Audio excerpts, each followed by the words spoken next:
Mundur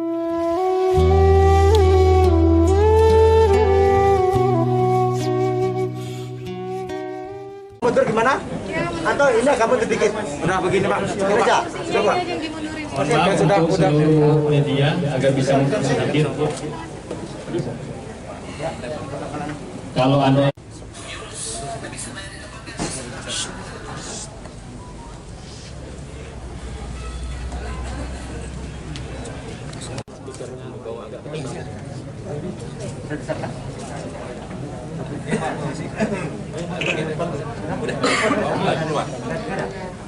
أشهد أن لا إله إلا الله وأشهد أن محمدا رسول الله.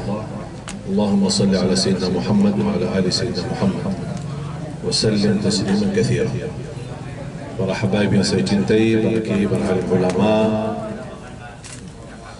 terima kasih atas perhatiannya seluruh ormas dan lembaga Islam yang berada di Bandar Lampung yang sudah bersempatan hadir memperhatikan keadaan yang terjadi, dan mudah-mudahan ujian ini yang terjadi menjadi pelajaran bagi kita semua, dan mudah-mudahan bagi saya pribadi menjadi wasilah terampuni dosa-dosa saya dan diangkat derajatnya kepada Allah Subhanahu wa taala. Teman-teman, rekan media, terima kasih atas kehadirannya. Saya turut banggakan atas perjuangan Anda sekalian, dan saya harap kali ini berita yang disampaikan mohon betul-betul sesuai kejadian dan sesuai kenyataan, dan mudah-mudahan wasilah dari wartawan yang berjuang dalam kebaikan. Mudah-mudahan amal saleh ini menjadi pahala bagi wartawan yang hadir dan bisa menyampaikan pesan-pesan kepada umat dan cerita yang terjadi sebenarnya, tanpa kita menimbulkan hal-hal yang kita tidak inginkan. Yang pertama, alhamdulillah syukurillah, saya sudah 12 tahun berada di Indonesia, dan sepanjang perjalanan dakwah kami mulai dari nol bahasa Indonesia sampai alhamdulillah diberikan bahasa Indonesia dan kemudahan berbahasa, sampai warga negara asing menjadi alhamdulillah mendapatkan anugerah dari Presiden tahun 2011 Bapak SBY menjadi warga negara Indonesia, dan kepercayaan yang saya dapat, kehormatan yang saya dapat di kalangan masyarakat saya, masyarakat kita ini, kemudian para ulama, para habaib, para kiai, sangat berharga bagi saya. Makanya saya merasa terbeban untuk menjaga nama baik Indonesia. Dan inti daripada dakwah kami, tinggalkan perbedaan, tinggalkan khilafiyah, jagalah kebersamaan, jagalah kebersatuan, cintailah Al-Quran, jaga kemuliaan akhlak, menjaga kedamaian, menghormati berbeda agama, menghormati berbeda suku dan budaya. Kita harus bersatu di bawah bendera merah putih. Dan silahkan lihat, sepanjang 12 tahun tidak ada alhamdulillah ceramah atau kesan tausiah yang kira-kira menimbulkan fitnah atau kekerasan atau isu-isu yang tidak diinginkan. Apalagi terkait nikmat aman di negeri kita Indonesia. Saya juga cukup lama sinergi dengan aparat keamanan, TNI maupun polisi. Banyak kegiatan dakwah kami, bahkan banyak undangan kami yang kami terima dari polda-polda daerah-daerah, kemudian dari TNI juga di daerah-daerah. Makanya alhamdulillah kami sinergi untuk bersama-sama menjaga kebersatuan umat Islam khususnya di Indonesia dan masyarakat Indonesia umumnya di Indonesia, di tanah air kita. Dan mudah-mudahan apa yang saya selama ini sampaikan menjadi pelajaran bagi saya sendiri dan motivasi umat untuk terus menjaga kebersatuan dan kebersamaan. Terus yang kedua, apa yang terjadi kemarin bagi saya pengalaman baru.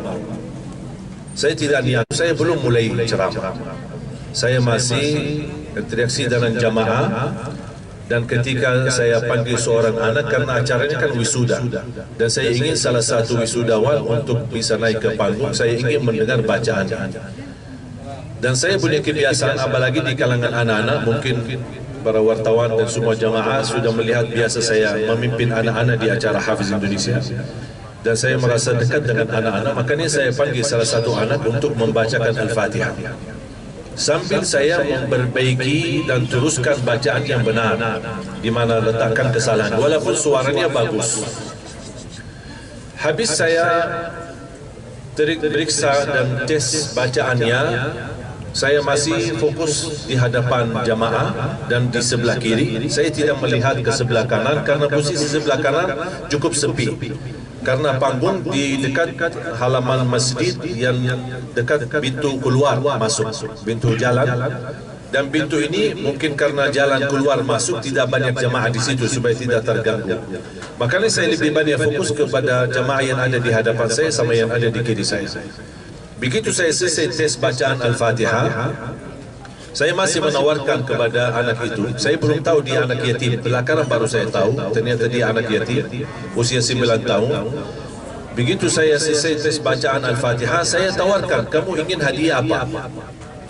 Niat saya sebenarnya mau hadiahkan umrah untuk dia sama ibunya. Tapi saya belum terungkap. Saya masih tawarkan, kamu mau hadiah apa?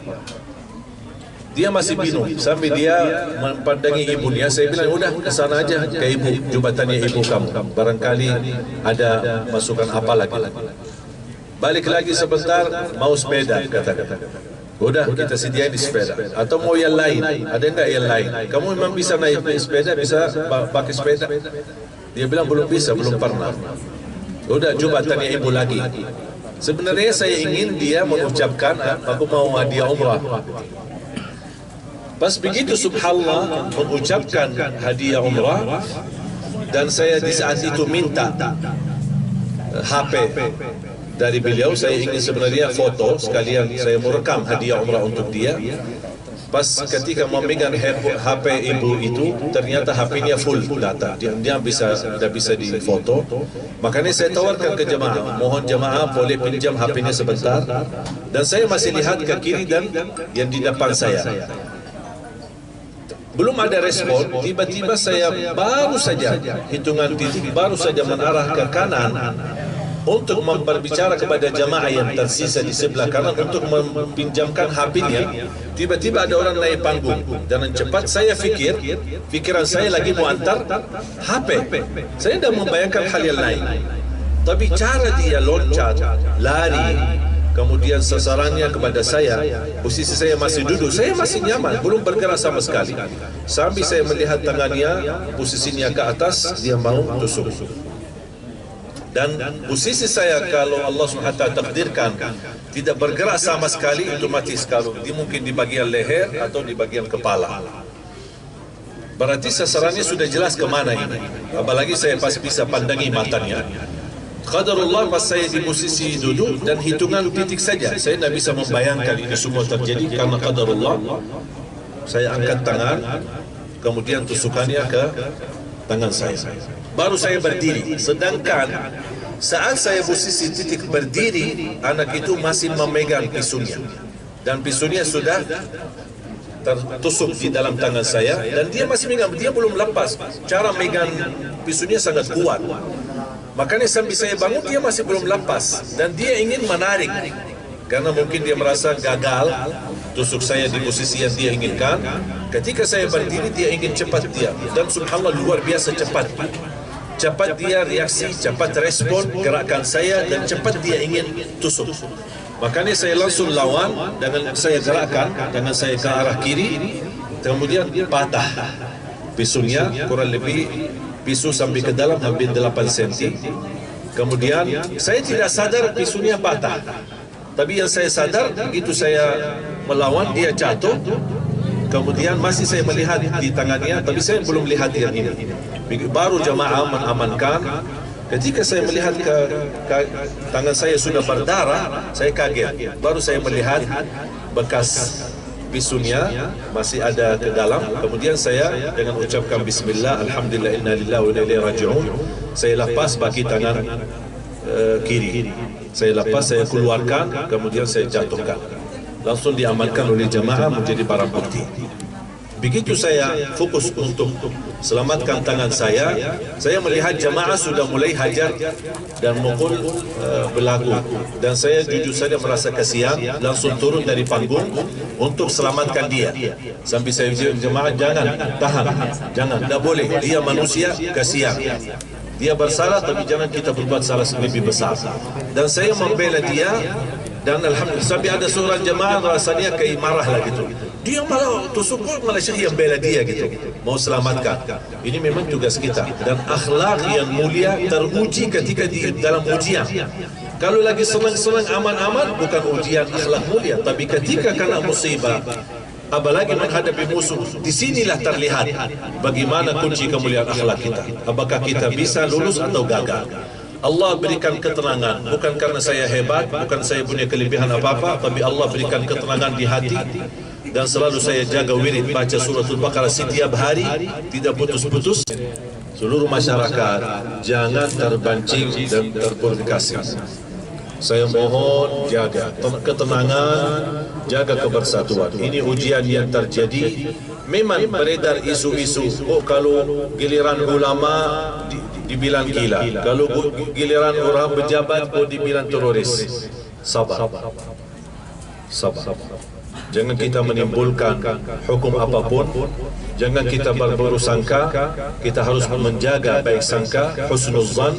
Jangan kita su'uzan. Banyak orang berupaya memadamkan cahaya Al-Quran, tapi percayalah dan yakini tidak ada yang mampu memadamkan cahaya Al-Quran. Saya seorang membawa Al-Quran di Indonesia, memperjuangkan Al-Quran, hafalan Al-Quran, tidak punya tujuan yang lain. Mencintai Al-Quran, berakhlak Al-Quran, dan insya Allah dengan apa yang terjadi ini justru membuat saya lebih semangat. Makanya semua acara, rangkaian acara saya bilang jangan ditunda, jangan digeserkan. Kalau Allah takdirkan kita mati di jalan Allah, lebih baik mati di jalan Allah daripada mati di masjid. Maaf, daripada mati di hotel atau mati di rumah. Ya mendingan mati di masjid, mendingan mati pas lagi dakwah. Karena dakwah ini adalah jalan para nabi dan rasul, bukan jalan sembarangan orang. Makanya alhamdulillah wa syukurillah, Allah berikan kemudahan bisa berdakwah, bisa terus memperjuangkan. Di malam itu pun habis kejadian musibah, saya isi lagi acara tausiah dan tabligh akbar di Masjid Ar-Rahim, Baitul Rahim, dan alhamdulillah hari ini kita bisa bersama-sama ramah tamah, dan insyaallah nanti siang saya akan kembali ke Jakarta. Dan saya dapat perhatian dari aparat keamanan dan di tempat, kemudian Pak Kapolda sendiri langsung turun tangan, bahkan bertemu dengan saya. Saya terima telefon dari Wakapolri dan juga dapat perhatian langsung dari Pak Tito, dan semua memberikan respon dan akan mendalami kasus ini dengan sedalam-dalamnya dan sebaik-baiknya untuk mengetahui siapa yang di belakang perilaku ini. Karena saya tidak terima perilaku ini dianggap gila karena cara reaksi berhadapan saya sambil dia tusuk, kemudian lepas, kemudian mau tusuk lagi, tapi karena batah pisunya adalah kekuatan dan keberanian. Mohon maaf, bukan orang yang gangguan jiwa, dia sangat sadar dan sangat berani, bahkan sangat terlatih. Dan kalau kata terlatih berarti ada orang yang di belakang dia. Siapa? Wallahu a'lam. Biarkan saja proses hukum berjalan, kita doa bersama, dan saya harap aparat keamanan menjalankan tugasnya dan amanah, menjalankan tugasnya dengan jujur, dan kepercayaan saya kepada mereka sangat luar biasa. Mudah-mudahan tidak terjadi salah gunakan, dan kita harap proses hukum diseriuskan. Ini sebenarnya bukan untuk pribadi saya, tapi untuk seluruh para ulama, para da'i, para habaib di negeri kita Indonesia, supaya orang tidak menjadikan mereka sasaran untuk hanya menghabiskan agama atau menghabiskan ulama. Mudah-mudahan adalah ikhlaskan. Mau sampai kapan? Mohon maaf, ikhlas ada waktunya, ikhlas ada poin-poinnya, ikhlas pun ada persyaratannya. Kadang-kadang kita ikhlas, tapi ketika kita terlalu ikhlas, orang-orang memanfaatkan dan menanggap kita lemah, menanggap kita tidak bisa apa-apa. Insya Allah kita bisa melawan semua kebatilan, tapi kita tidak mau adu domba, kita tidak mau terjadi fitnah, tidak mau terprovokasi, kita mau yang terbaik untuk umat. Makanya sebelum terjadi hal-hal yang tidak diinginkan, mohon aparat keamanan, khususnya polisi, tolong ditindaklanjuti dengan sebaik-baik dan amanah supaya bisa menenangkan masyarakat dan kejadian ini, dan mudah-mudahan tidak terulang lagi. Isu menyudut masyarakat Lampung atau Lampung, Bandar Lampung menjadi daerah radikal atau daerah teroris atau daerah yang suka kekerasan. Mohon maaf, kejadian ini cuma satu orang yang berlaku. bukan masyarakat Lampung. Masyarakat Lampung saya kenal baik, saya sudah berkali-kali ke Lampung. Masyarakat Lampung sangat mencintai kedamaian, sangat mencintai ulama, sangat mencintai para habaib. Tak mungkin mereka berniat jahat seperti ini. Kalau ada satu orang atau dua orang berlaku seperti ini, bukan mewakili seluruh masyarakat Lampung.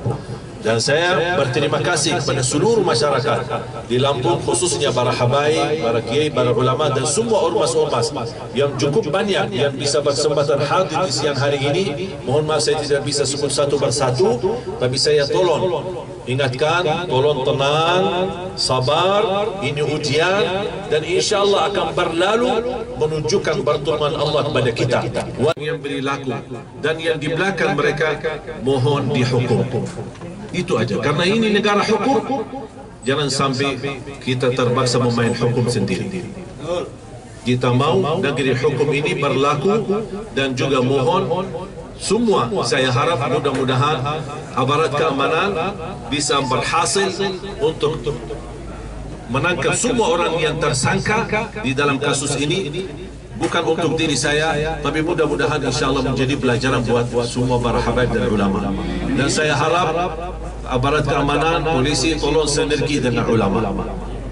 Kewajiban aparat keamanan bukan hanya menjaga pejabat, tapi ini kewajiban, bahkan lebih tinggi kewajibannya daripada menjaga pejabat adalah menjaga ulama.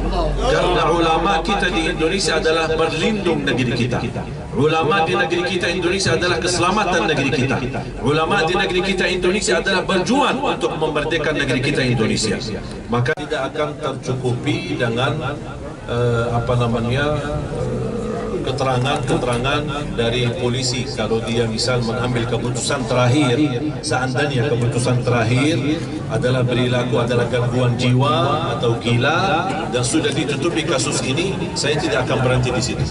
Pasti akan kita perjuangkan kalau terpaksa sampai ke mahkamah supaya terbentuk tim ahli yang memiliki keahlian dalam bidang psikologi jiwa supaya kita bisa mendapatkan reaksi yang benar dari mereka dan kita bisa libatkan beberapa pihak supaya menjadi netral. Ya, mudah-mudahan. Dan kita di dalam hal ini tidak ada kepentingan politik, tidak ada isu-isu hal-hal yang kepentingan. Saya harap ini semua diabaikan, jangan kita terpancing dan mudah-mudahan insya-Allah dengan Allah yang takdirkan, sebagaimana Allah takdirkan, Allah juga yang selamatkan dan Allah pun yang akan memberikan solusi yang terbaik untuk melindungi para ulama dan kiai kita dan habaib kita. Amin. Terima kasih.